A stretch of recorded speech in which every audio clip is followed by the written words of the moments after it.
Imagine walking into a store and wanting to buy a phone and then being offered 2 phones and a device and data, and then going back out to your community and knowing that you did not have any connection at all, but actually being billed thousands of dollars for those products.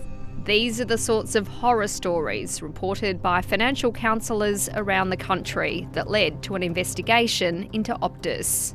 We had one client who bought a product from Optus. The product couldn't work in her area because it had no coverage, so Optus should have known that.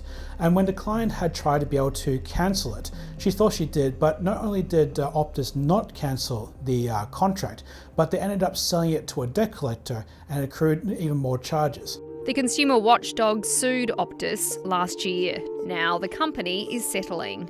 $100 million is obviously an extremely significant penalty. The fear, distress and shame that many consumers experienced could and should have been anticipated and addressed speedily.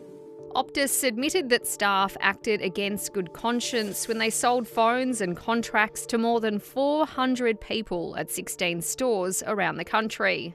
How long did Optus know this was going on for? The conduct subject of the action began in 2019 and continued through to 2023. Senior management of Optus became increasingly aware of the conduct over that period of time. Optus's chief executive apologised to customers and he ordered a review when he joined the company last year. I have made some changes to management, and also those people who were involved in the mis-selling practices directly are no longer in the organisation.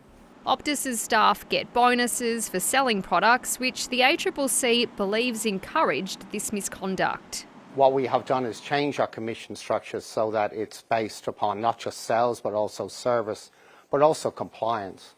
What we are doing in Darwin store is actually trialling commission structure whereby sales are not involved in the commission. Optus says that it's working with financial counsellors to compensate customers and clear their credit ratings. Many of those impacted were First Nations Australians. Telstra was also fined $50 million 4 years ago for selling Indigenous Australians phone plans that they couldn't understand and couldn't afford. We've had Telstra, we've had Optus, but does the whole telco industry need a look now? We expect that the entire telecommunications industry will pay serious attention to this proposed settlement. Although, as corporate history shows, a big fine doesn't always stop a company putting profits before its customers.